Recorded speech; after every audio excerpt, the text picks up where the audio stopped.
10th class, good morning. We are discussing about the chapter heredity. Last class में मैंने die hybrid cross explain कर दिया था, लेकिन एक बार फिर से आपको रिपीट कर देता हूं क्योंकि टॉपिक लेंदी है, थोड़ा सा जल्दी इजी रहेगा आपको समझने में। डाई हाइब्रिड क्रॉस, जब दो लक्षणों की इनहेरिटेंस के लिए जब क्रॉस कराया जाता है दो डिफरेंट प्लांट में, तो उसे हम कहते हैं dihybrid cross. The cross done between two different plants for the inheritance of two pair of contrasting traits is called dihybrid cross. This is called dihybrid cross. Okay बच्चों, तो इसमें Mendel ने क्या किया, एक प्लांट ऐसा लिया जो राउंड एंड येलो सीडेड था। तो राउंड के लिए कैपिटल आर और येलो के लिए कैपिटल वाई।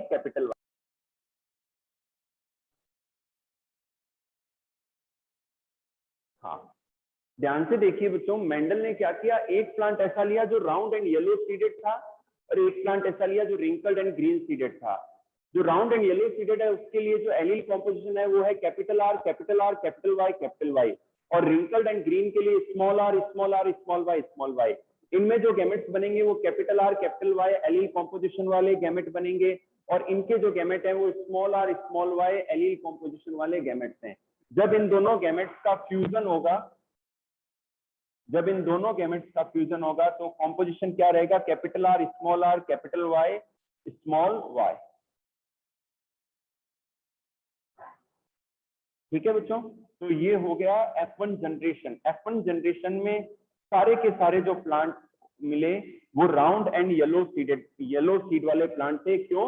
क्योंकि जो राउंड कैरेक्टर है ये डोमिनेंट होता है रिंकल्ड के ऊपर, और जो येलो कलर है सीड का वो डोमिनेंट है ग्रीन कलर के ऊपर सीड के।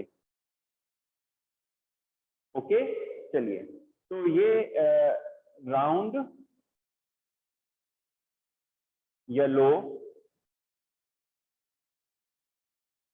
येलो सीडेड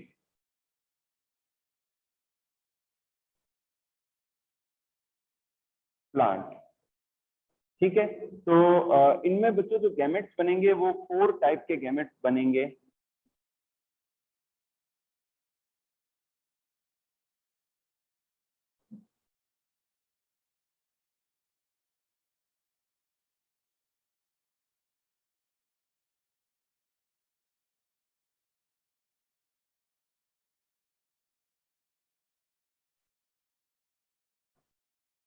ध्यान से देखिए बच्चों, यहाँ जो गैमेट्स की पॉसिबिलिटी है, 4 टाइप के गैमेट्स के बनने की पॉसिबिलिटी है। Capital R, capital Y, capital R small Y का gamete, small R capital Y का gamete, small R small Y का gamete.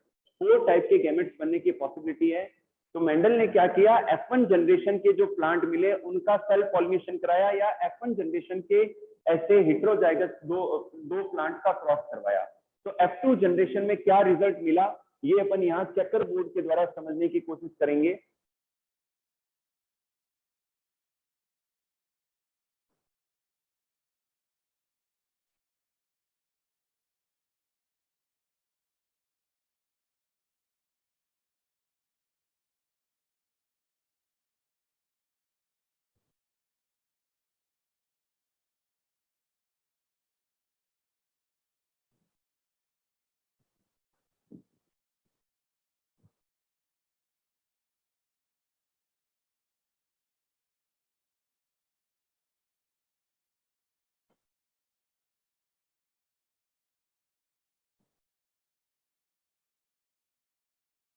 F2 generation,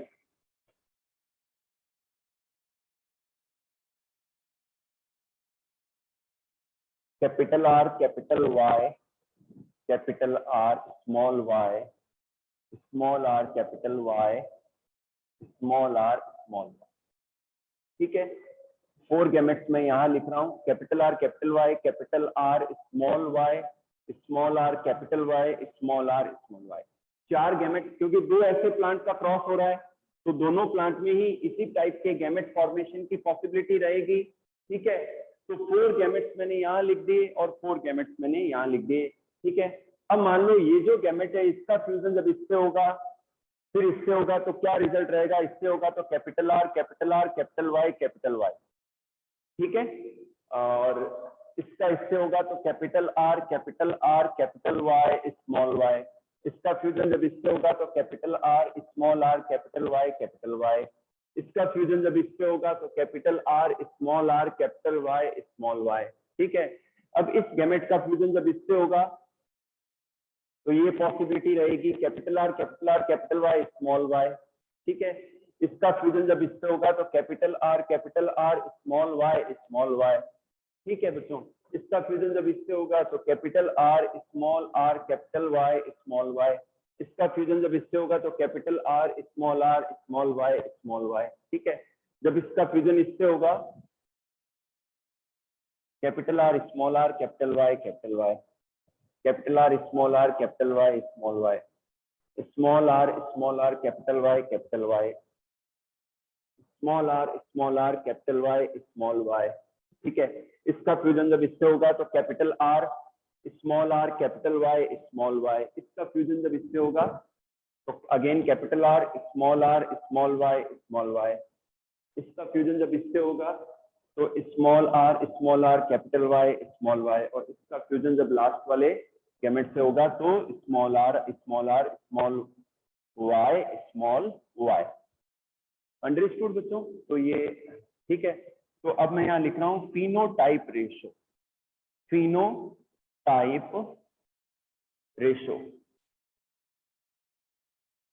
phenotype ratio इनमें आता है 9 3 3 3 1, और जीनोटाइप रेशो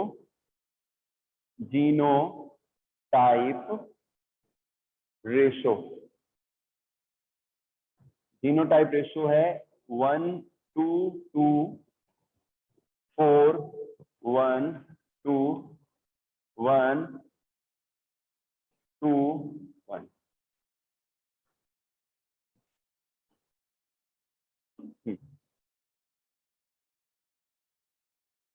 बच्चों ध्यान रखना, राउंड जो कैरेक्टर है वो डोमिनेंट है रिंकल्ड के ऊपर, और जो येलो कलर है सीड का वो ग्रीन कलर के ऊपर डोमिनेंट रहता है।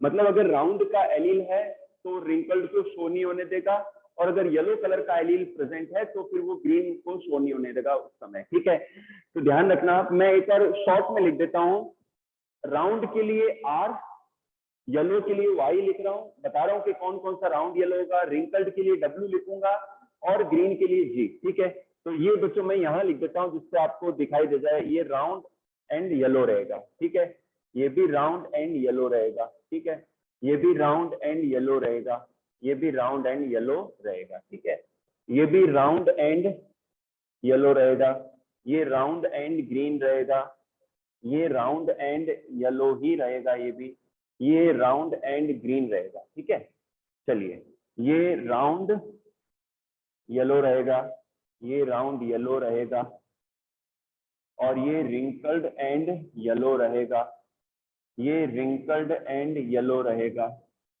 ये राउंड एंड येलो रहेगा, ये राउंड एंड ग्रीन रहेगा, ये रिंकल्ड एंड येलो रहेगा, और ये रिंकल्ड एंड ग्रीन रहेगा। तो मेंडल ने जब ये एक्सपेरिमेंट किया तो F2 जनरेशन में फिनोटाइप रेशो, आउटर अपीयरेंस का जो रेशो आया वो 9:3:3:1 आया। 9 प्लांट इनमें ऐसे हैं जो राउंड एंड येलो सीडेड हैं। 3 और 3 ये दो नए कॉम्बिनेशन हैं। 3 ऐसे हैं जो round and green seeded plant हैं, और 3 ऐसे हैं जो रिंकल्ड येलो सीडेड हैं, और एक प्लांट ऐसा है जो रिंकल्ड ग्रीन है। इसको काउंट करते हैं बच्चों। राउंड येलो में 1 2 3 4 5 6 7 8 एंड 9। 9 क्या है? राउंड येलो है। तो ये मैंने आपको चेक करवा दिया। 3 ऐसे हैं जो राउंड और ग्रीन है। तो राउंड ग्रीन में बच्चों 1 2 3। ठीक है, तो ये भी हो गया। और 3 ऐसे हैं जो रिंकल्ड येलो है, 1 2 एंड 3, ये रिंकल्ड येलो है। और एक ऐसा है जो रिंकल्ड ग्रीन है। ओके, और जीनोटाइप रेशियो देखिए बेटा आप, 1 2 2 4 1 2 1 2 1। इसको मैं अगर हिंदी में बोलूं 122 412 121, ये आप थोड़ा सा इसको रट लें। जीनोटाइप रेशियो में देखिए, एक प्लांट ऐसा है जो होमोजाइगस राउंड येलो है, ये ये जो प्लांट है ये होमोजाइगस राउंड येलो है, ठीक है। दो ऐसे हैं जो राउंड, ये capital R capital Y small Y composition है, ऐसे दो प्लांट हैं, एक येरा और एक येरा। दो ऐसे हैं जो capital R capital Y allele composition वाले हैं, तो एक येरा बच्चों और एक येरा। 4 प्लांट ऐसे हैं जो इस एलील कॉम्पोजिशन के हैं, capital R capital Y small Y. तो 1 2 3 एंड 4। एक प्लांट ऐसा है जो capital R small Y composition वाला है, एक ही प्लांट है ऐसा, ठीक है। चलिए, दो प्लांट ऐसे हैं जो capital R small Y allele composition वाले, एक येरा और 1 इज ईयर, ठीक है। फिर एक प्लांट ऐसा है जो small R capital Y allele composition वाला है, ये एक ही प्लांट है। दो प्लांट ऐसे हैं जो small R capital Y allele composition वाले हैं, एक ये और एक ये। और एक प्लांट ऐसा है जो कि ये है, homozygous wrinkled green, small Y allele composition वाला। तो 122 412 121, this is the genotype ratio of dihybrid cross, and 9331 is the phenotype ratio of dihybrid cross. Okay, ध्यान से इस चेकर बोर्ड को एक बार बेटा देख लो, आप सब सारे देख लें एक बार। हाँ जी, और हाँ, 10th क्लास मेंडल ने अपनी थर्ड थ्योरी दी which is based on dihybrid cross. The name of theory is independent, the theory of independent assortment, the theory of independent assortment. Okay, Mendel ने बताया कि अगर किसी ऑर्गेनिज्म के अंदर, यदि किसी प्लांट के अंदर किन्हीं दो ट्रेट्स के जीन या एलील साथ साथ में है, इसका मतलब ये बिल्कुल नहीं है कि ये जो जीन या एलील है वो अगली जनरेशन में भी साथ में रहेंगे, ऐसा बिल्कुल नहीं है, ये मेंडल ने बताया। जैसे कि यहाँ पर इस प्लांट के अंदर राउंड एंड येलो दो ट्रेट हैं, इनके एलील साथ साथ में, इनके जीन साथ साथ में, और इस प्लांट में रिंकल्ड एंड ग्रीन सीड के जो जीन और एलील है वो साथ साथ में है।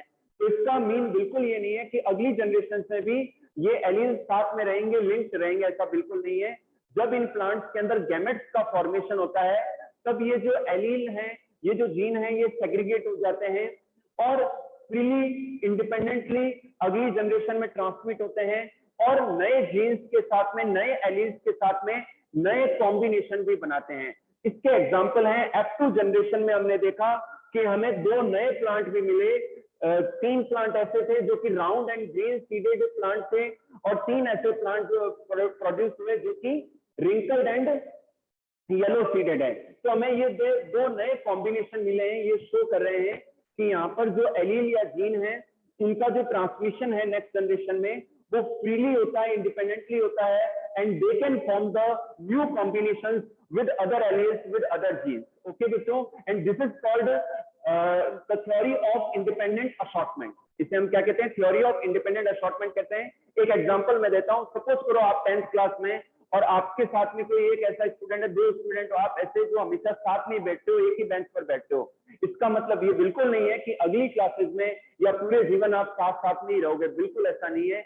नई क्लासेस में हो सकता है आपकी स्ट्रीम चेंज हो जाए, आपका सब्जेक्ट चेंज हो जाए, आपकी क्लास अलग हो जाए, आपके नए दोस्त बन जाएं, हो सकता है आप उनके साथ में बैठना शुरू कर दें, ठीक है। तो इसका मतलब ये है कि जो जीन या एलील है वो फ्रीली इंडिपेंडेंटली ट्रांसमिट होते हैं अगली जनरेशन के अंदर। ओके बच्चों, तो ये कॉन्सेप्ट था मेंडल का।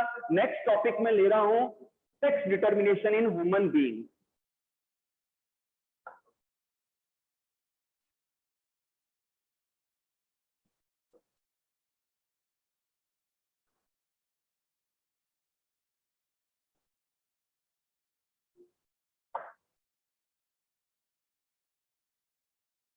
मैं थ्योरी का एक बार नेम लिख देता हूं।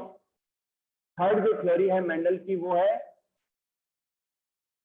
लॉ ऑफ, या लॉ भी कह सकते हैं, law of independent assortment. Independent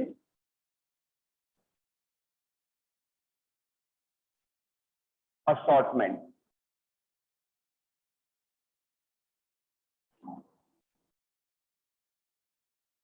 ठीक है बच्चों, ये मैंने आपको एक्सप्लेन कर दिए थ्योरी ऑफ इंडिपेंडेंट असॉर्टमेंट या लॉ ऑफ, ये ज्यादा बेटर रहेगा मेंडल के लॉ के लिए, मेंडल्स लॉ यूज करना ज्यादा सही है, law of independent assortment. Next लेते हैं बच्चों sex determination in human being. Sex determination, sex determination in human, sex determination in human being।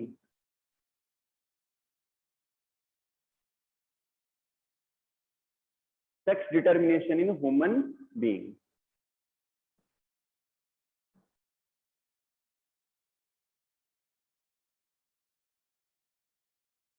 हाँ, इसमें बच्चों मैं पहले चेकर बोर्ड बना ही देता हूं। Male 44 plus X Y, 44 plus X Y,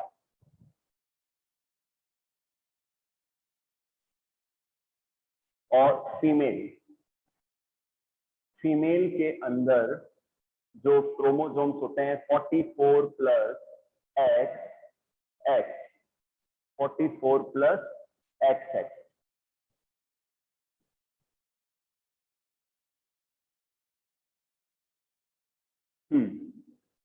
ये तो हाँ, अब इनके अंदर जब मियोसिस होगा, इनके अंदर जब मियोसिस होगा, meiosis 22 plus X and 22 plus Y, 22 plus X 22 plus X.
कुछ इंपॉर्टेंट टॉपिक है, एग्जाम में आ जाता है ये, और इजी है, लर्निंग इजी है, डायग्रामेटिकली इसको समझना आसान है।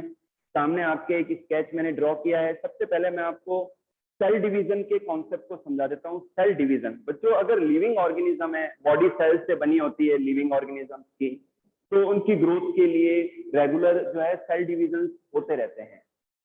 तो सेल डिवीजन दो तरीके के हैं, एक तो माइटोसिस, माइटोसिस जो जनरली वेजिटेटिव पार्ट जो है प्लांट का, नॉट रिप्रोडक्टिव, रिप्रोडक्टिव ऑर्गन या रिप्रोडक्टिव पार्ट नहीं, बाकी जो पार्ट है रिप्रोडक्टिव पार्ट को छोड़ के वहां पर माइटोसिस सेल डिवीजन होते हैं।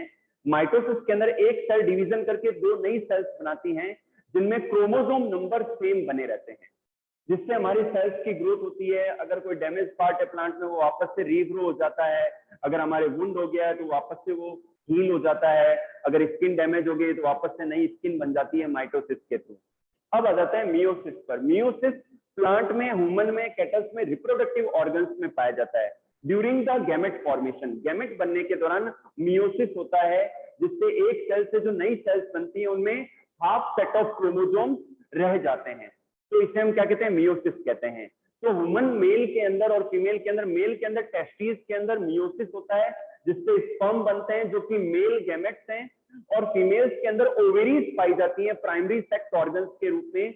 ओवेरीज के अंदर ओव्यूम या एग का प्रोडक्शन होता है। तो बच्चों मेल के अंदर टोटल 46 क्रोमोसोम होते हैं, जिनमें 44 ऑटोसोम्स होते हैं जो कि वेजिटेटिव कैरेक्टर्स को कंट्रोल करते हैं, और 2 सेक्स क्रोमोसोम होते हैं। मेल के अंदर X and Y sex chromosome पाए जाते हैं, जबकि फीमेल्स में, गर्ल्स में जो है 46 क्रोमोसोम होते हैं। इनमें से 44 ऑटोसोम्स होते हैं। क्या होते हैं 44 ऑटोसोम्स? AUTOSOMES ऑटोसोम्स होते हैं, और 2 सेक्स क्रोमोसोम होते हैं। तो फीमेल्स के अंदर XX सेक्स क्रोमोसोम पाए जाते हैं, सेक्स क्रोमोसोम्स पाए जाते हैं।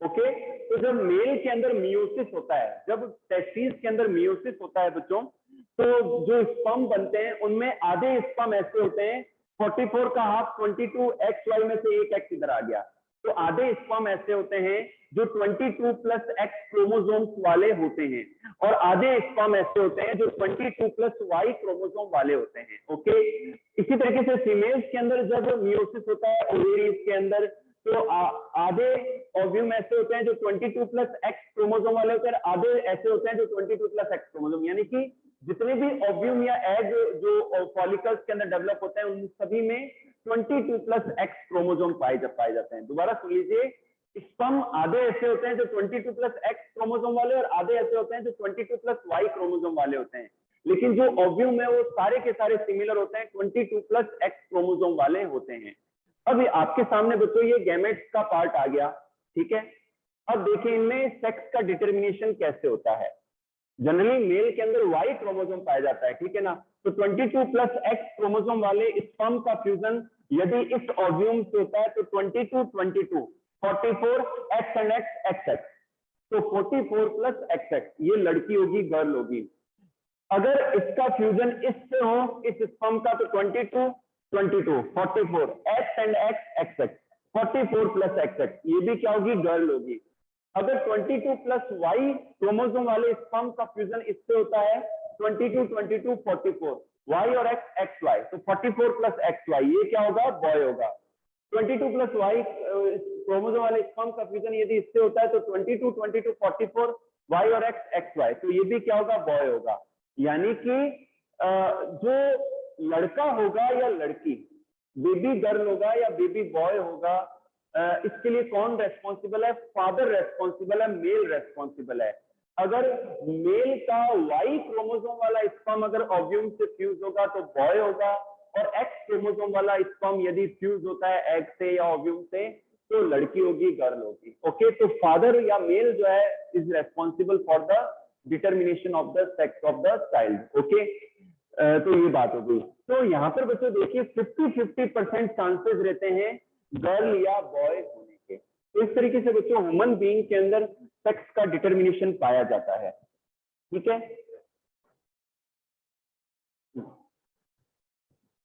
10th क्लास ये चैप्टर भी कंप्लीट हो गया आपका, chapter 9 is completed now. Okay, आप इस चैप्टर को अगले 3 दिन हॉलीडेज हैं तो आप इसको अच्छे से पढ़िए, इस चैप्टर को समझिए। फिर आपको कहीं भी कोई डाउट आता है तो मेरे से जरूर पूछिए आप, मैं जरूर उसको एक्सप्लेन करूंगा। ओके, चलिए, अगर आपके कोई डाउट्स हैं तो हैंड रेज कर दें।